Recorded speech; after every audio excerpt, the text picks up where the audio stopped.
GSE is pretty important, and I think people don't realize just how important it is. Without GSE, that aircraft is not getting off the ground. Everything you see driving around the airport, everything has to operate correctly to get an airplane out on time. This is equipment that has effects on all different kinds of cities. It's very important that we're here, realistically as an on-call. Something happens, we immediately attend to it.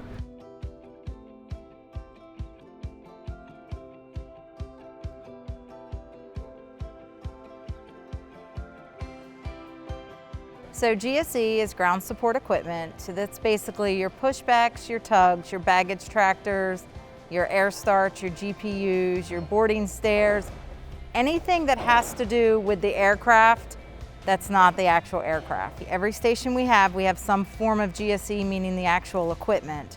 But we have 7 cities that actually have a GSE shop. So Philadelphia, Charlotte, Pittsburgh, Baltimore, Phoenix, Dayton, and Middletown. GSE mechanics only work at our core cities. We really need some good mechanics that are coming out of school and willing to learn. Our minimal qualifications is actually 2 years. 2 years of anything automotive. Some of the skills we look for is basic mechanic, of course, electrical, hydraulic background. A lot of times people have never worked on this type of equipment, outside of the airport. Like in an automotive field, you would never think that these kind of equipment exist. There's a lot of different units, ground power units, air conditioning units, lavatory carts that the average person working in an automotive shop would never see.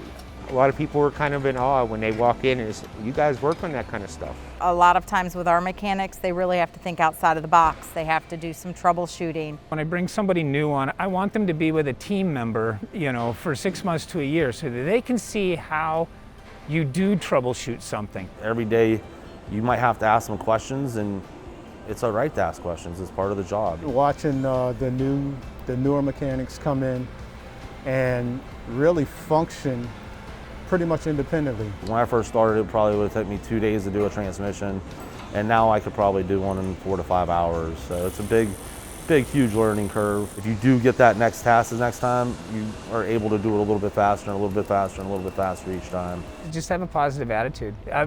Things are going to break. People are going to call. It's just being prepared to go up and handle it and work through it, well. I think Piedmont's a great place to work. I think the GSE industry is definitely, if you're a mechanic, if that's the route you want to go, you're going to get a lot of skill set doing it. It's kind of satisfactory. You're part of that field to where that plane got to go. If I knew about GSE back when I was starting to look for employment, I'd have started this job about 30 years ago. There's always advancement, in any of these industries, but especially for us, if they wanted to move up to, a lead or become a supervisor or, make it to my position as a regional manager or even up to a director, that ability is there. I love the job just because it's something new every day, and the people I work with. I mean, everybody from the shop here to just everybody across Piedmont, it's just excellent.